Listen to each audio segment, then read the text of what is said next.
Hello, hello, hello, folks. Welcome back to Holding Space. Melinda Zapone.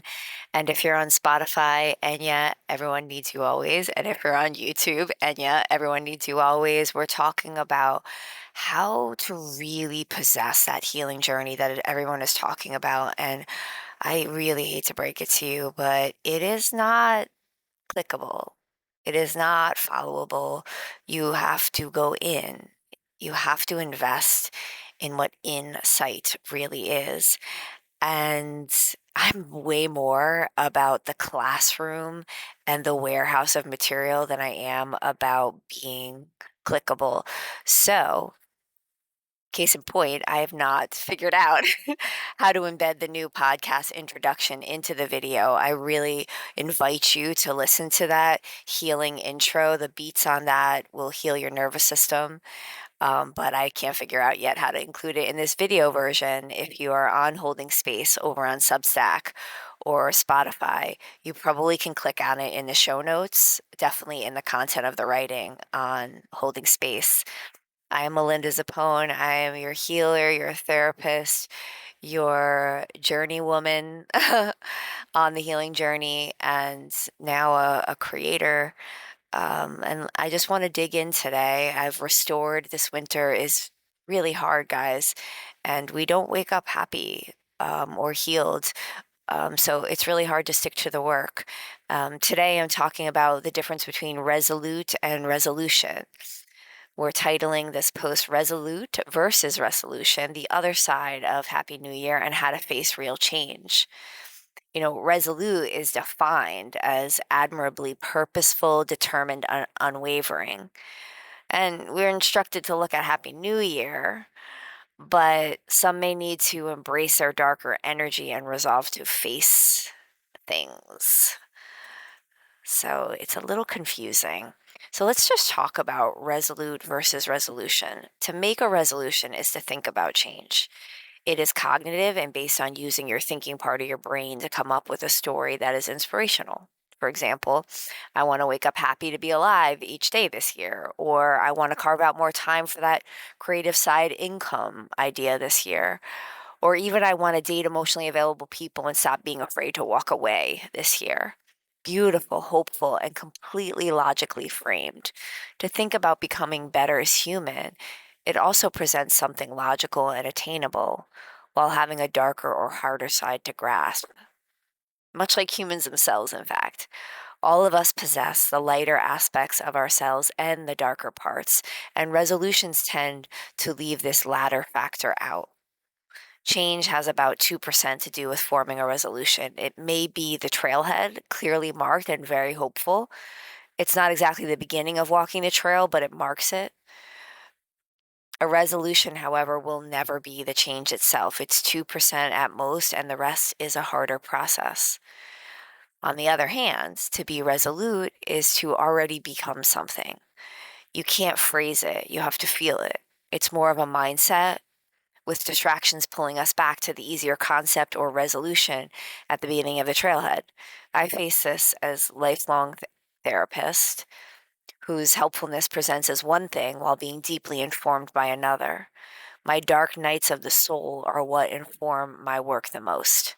When I write and title a book, You Are Not Broken, and ask readers to invite themselves to brokenness as a feeling that should not be fixed but broken free from through a healing concept with tools, I'm not speaking from expertise of the logical kind. It's a mask, my therapist's side. Although it's authentic, educated, specialized, hopeful, and conscientious towards humans who need my organized care and dedication.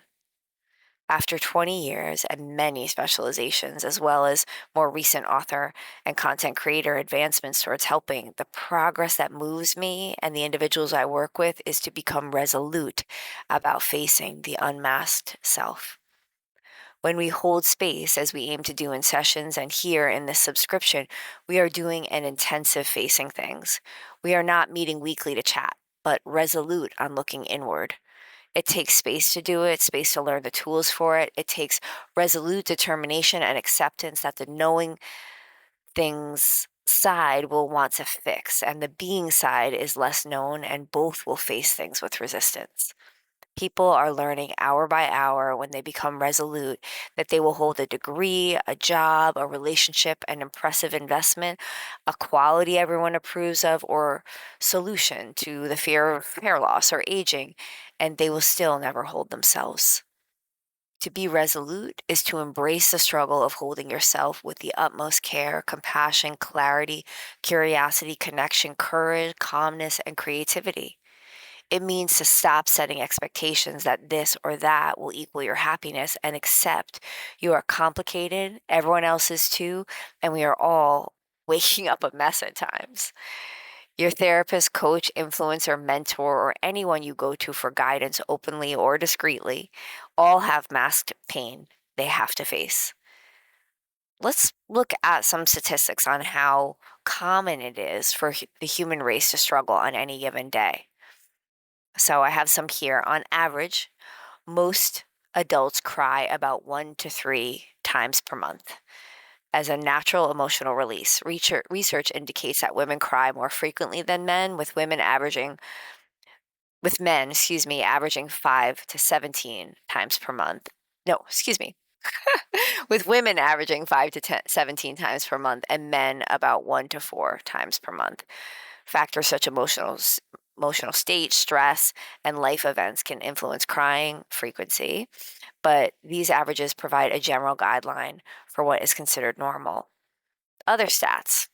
Globally, an estimated 301 million people were living with an anxiety disorder in 2019, making it the most prevalent mental health condition worldwide. And lastly, although this is not all the statistics, on average, most people experience dread of going to work, often referred to as work dread. A survey found that 87% of workers report feeling a sense of dread at least once a month, with 49% experiencing this dread at least once a week. So, newsflash, you are sensitive whether you go to therapy or not.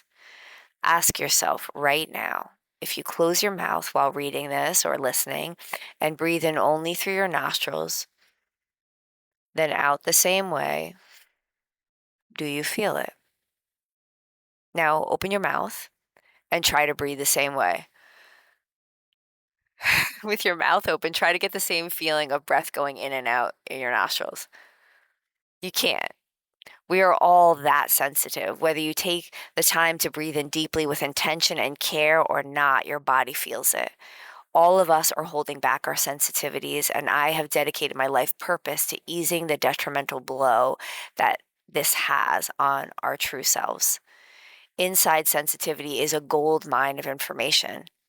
When I submerged all my memory of childhood sensitivities for the moved on together presentation of a therapist, I sent my sensitivity outward and I paid a price.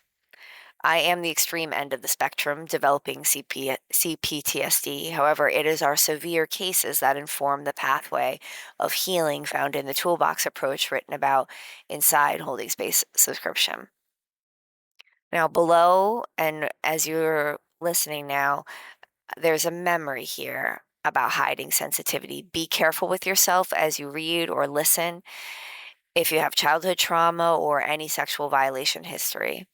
I share this memory about hiding sensitivity because I only know the extreme version of it. However, as a therapist, I share it knowing everyone I have ever met with has the same lesson: hide it.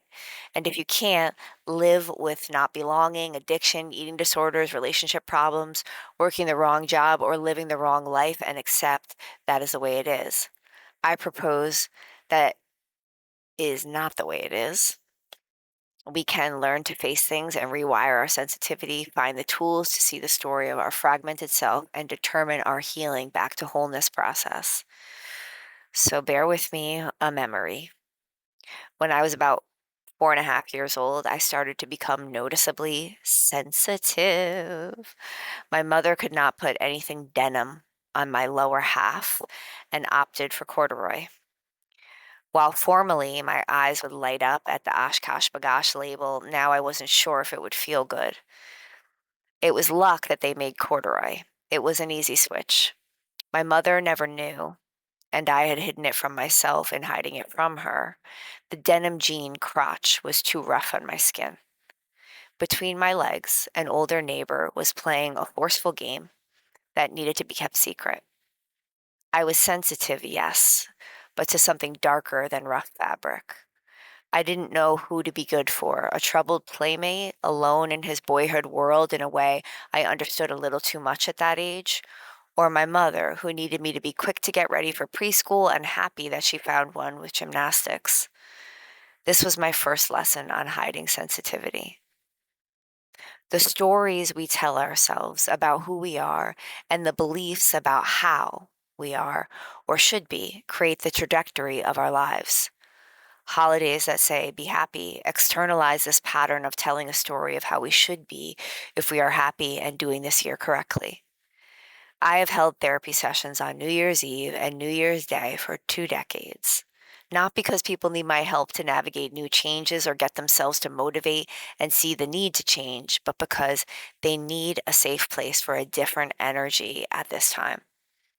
Many need some sense that someone will lean in and understand the darkness of the self that always requires curiosity, care, courage, and connection, and not a concept that one needs to be resolute in getting away from it and starting fresh. Resolute or resolution. Inside these sessions then becomes purposeful, determined, and unwavering noticing of our human design, which includes our own darkness. Counseling, coaching, self help, and therapy offer people a safe way to heal and to navigate the path to crafting a new, more authentic personal narrative. Therapy that is trauma informed can teach how to have a better conversation with different parts of our character, and it can become a tool and offer people a map, a way through the journey of redefining themselves as more whole, more resilient, and more empowered.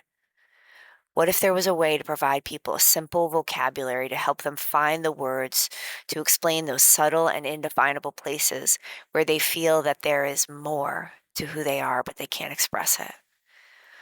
Working with our sub personalities and seeing the human design that they prevent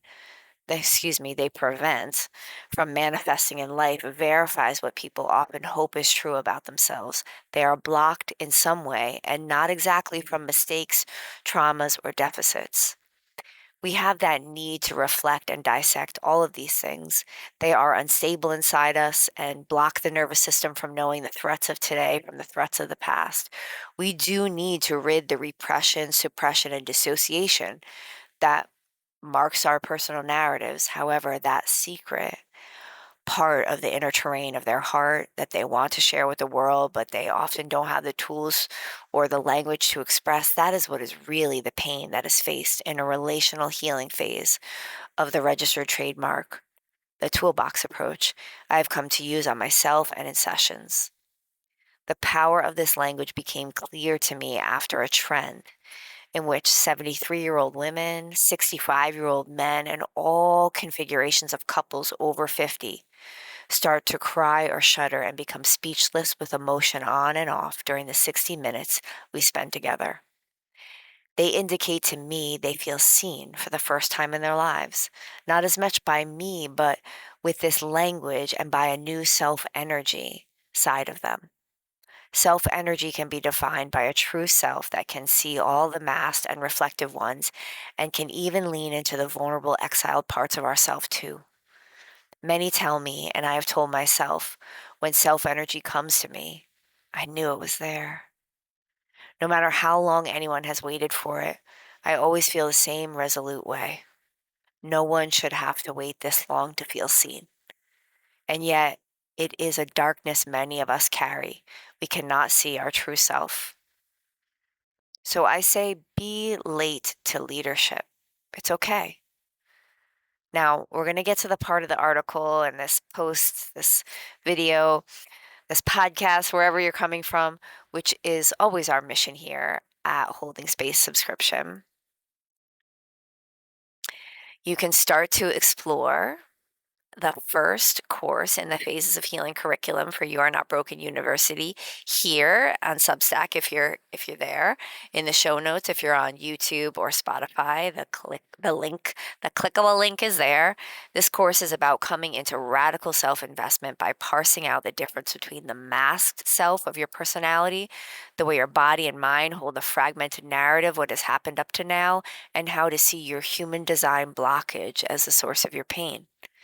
This is a great starter course as it is a therapy intensive that will accelerate anything you do afterwards and does not need any prerequisite trauma work, therapy, or self help experience. If you have that, the inner work for you in this course will inform you more precisely on what is stuck despite all your efforts thus far. This course and this tool about radical self investment in a self led life, they are about finding self energy as a hidden conversation inside yourself that is the source you seek.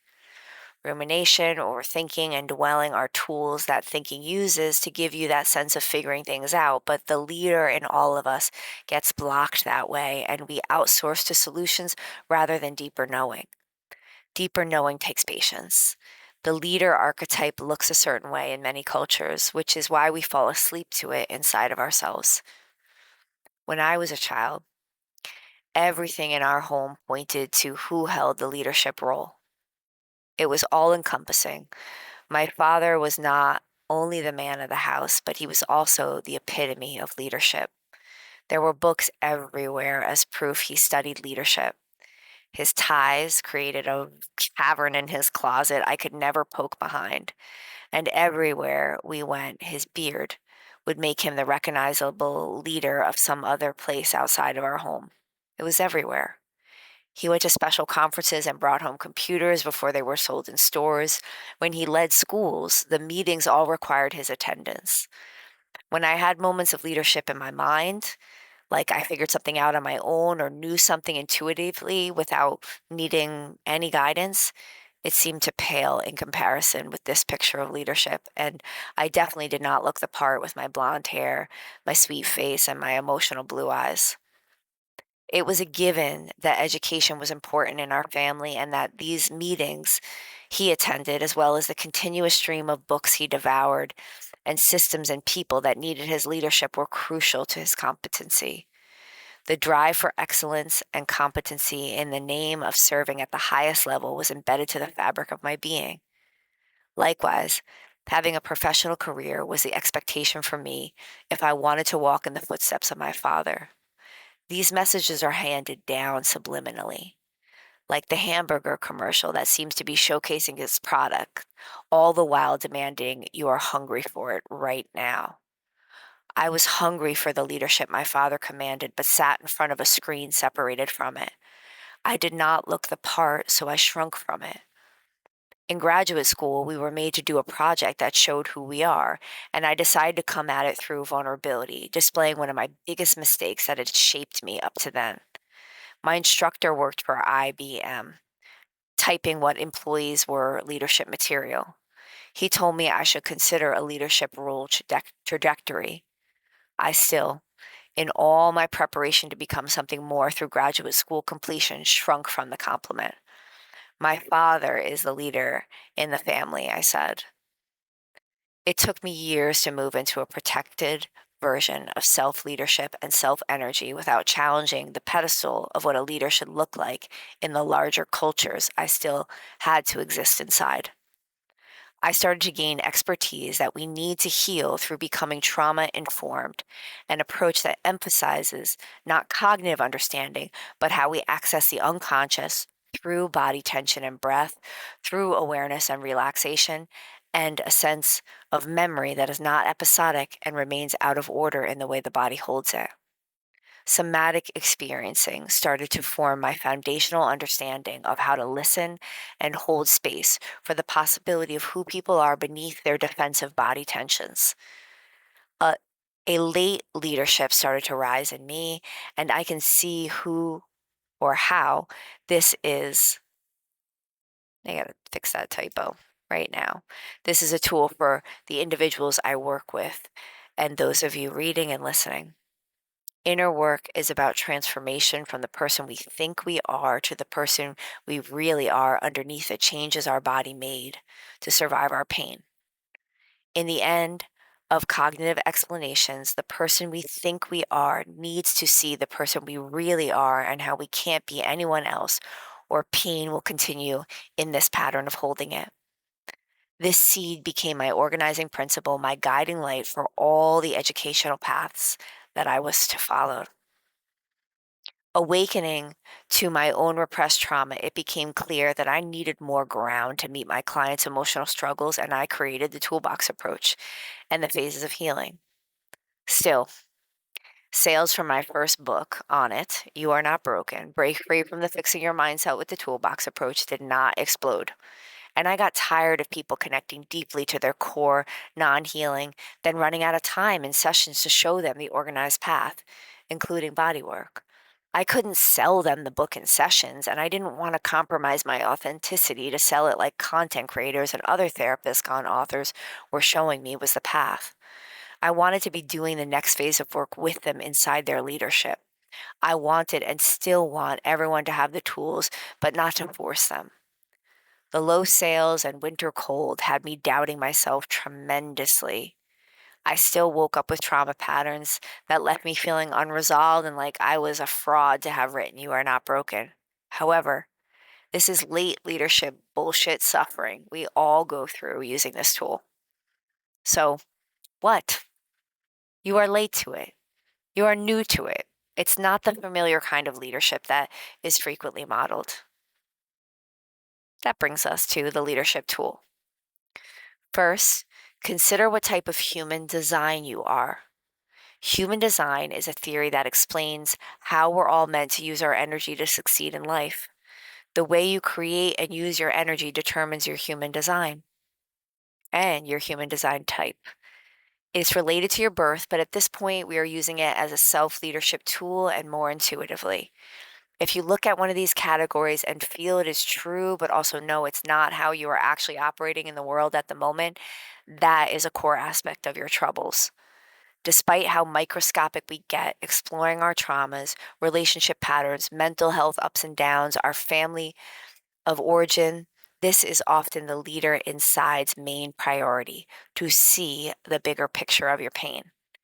Everyone is one of 5 human design types: projectors, generators, manifestors, manifesting generators, and reflectors.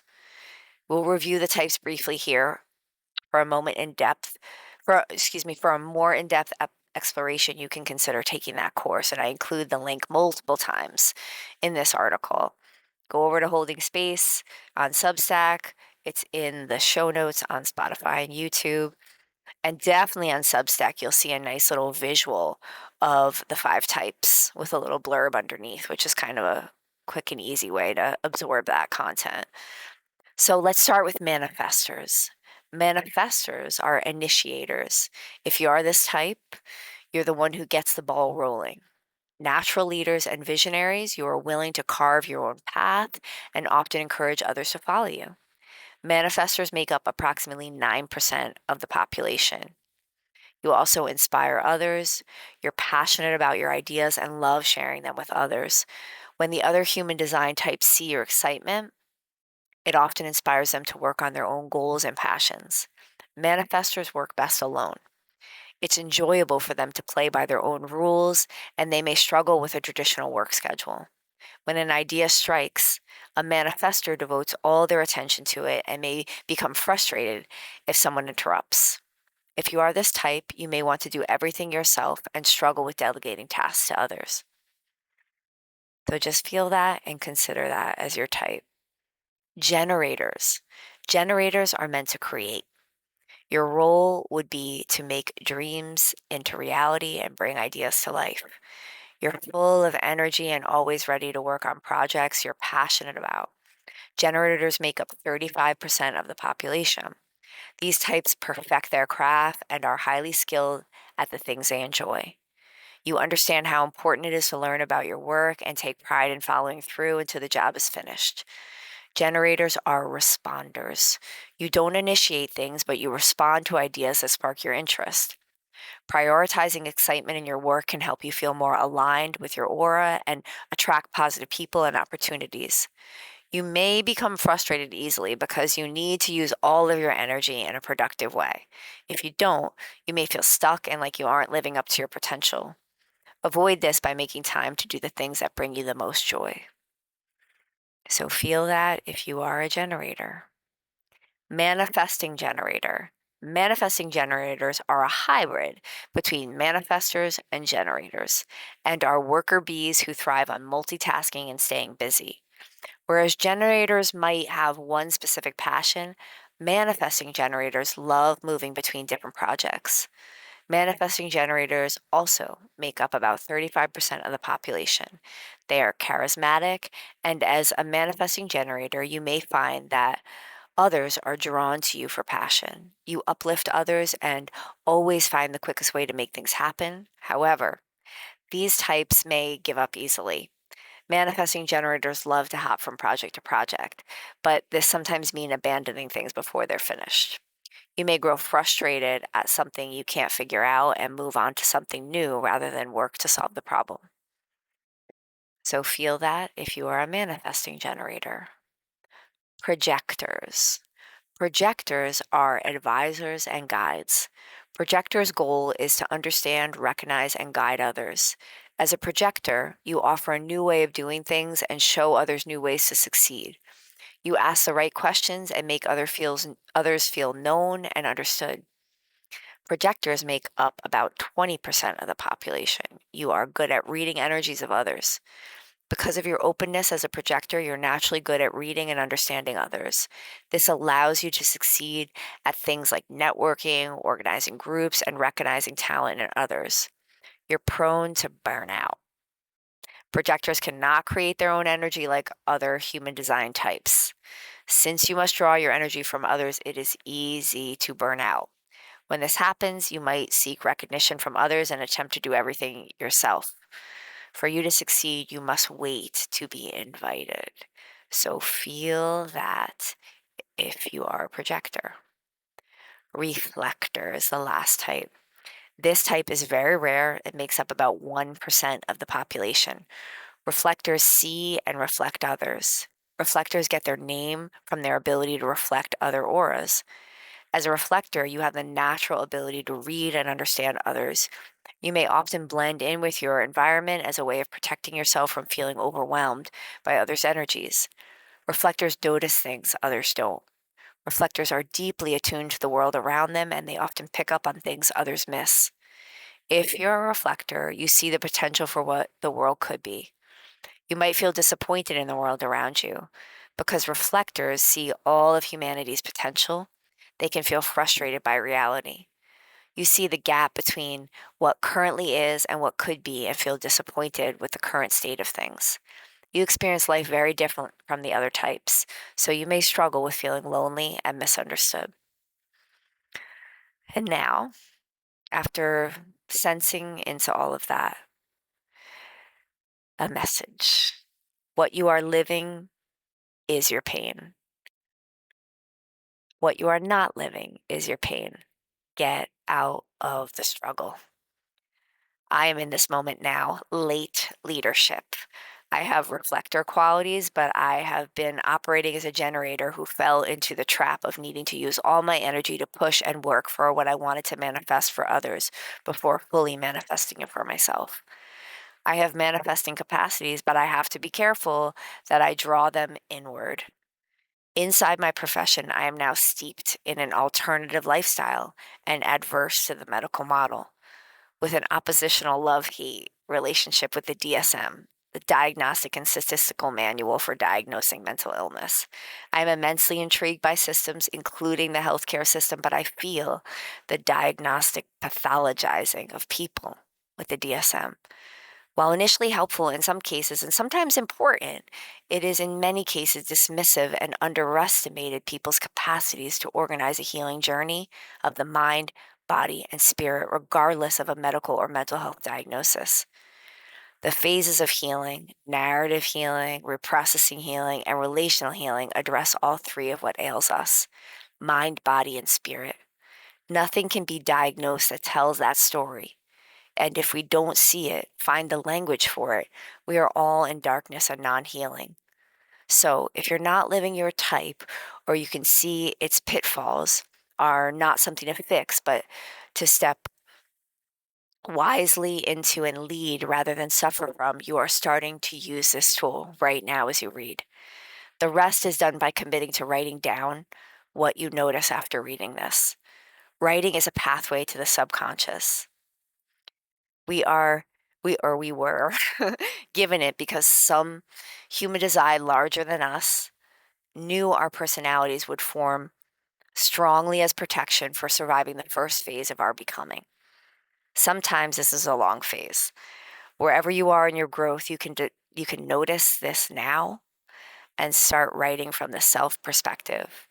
Here, the question is always, I am curious about that. What would you have me know? I am curious about that. What would you have me know? The leadership we are looking for is not led by fixing, but by curiosity. So you're angry at your progress, get curious. Anger at my progress, what would you have me know? At first, it will speak all the lies that you are too late, you are too fearful, and too tired all the time. Look back at your style. The complaining will show you how to lead, not to fix. You are you. That does not have to change, but a failure to lead your life hurts profoundly. And I'm going to take a risk here and leave you with a parting story, okay? Let's tuck ourselves into breath here. Once upon a time, there lived a soul trapped in darkness. It was surrounded by lighted paths like golden threads that were linked to its prison. The threads were stories. When the soul held its ear to each story, it could hear the life that was there, who the characters were, what was happening, and even the subconscious thoughts as things transpired. The soul knew it could pick one of the lighted paths and free itself. However, it would hesitate, wondering if they were all trapped too, and it was this darkness where it was that was the lighted path for each of the storylines. Was it a trick? The soul realized it would have to be tricked and pick a path where it was. It had no intuition for knowing and would have to hope that it would come with time. So the soul allowed itself to be tricked, or rather, it chose as best it could without intuition. It memorized the darkness, how it felt, and told itself that somehow this would be an anchor to come back to when it knew more and could look down in peace, knowing what the lighted path is and what is the darkness, and understanding how both can coexist. So I leave that with you. You decide how to use it in your life. Reminders here, we are on a journey at Holding Space subscription. I invite you to take the materials and wait to feel the inner invitation to begin. I have a link to the author's website. It's the most comprehensive source of all the material that I offer. Please leave me a review on Goodreads or Amazon if you enjoyed my authorship so far. The first You Are Not Broken University course is now opening and accepting enrollment. You can click on the link if you choose. Lastly, as a reminder, I've added a new feature, Holding Space subscription. Holding Space Plus is what it's called. This means that as a paid subscriber, just $5.99 a month, you can also direct a message after a post and share what came up for you, as well as the feedback you would like.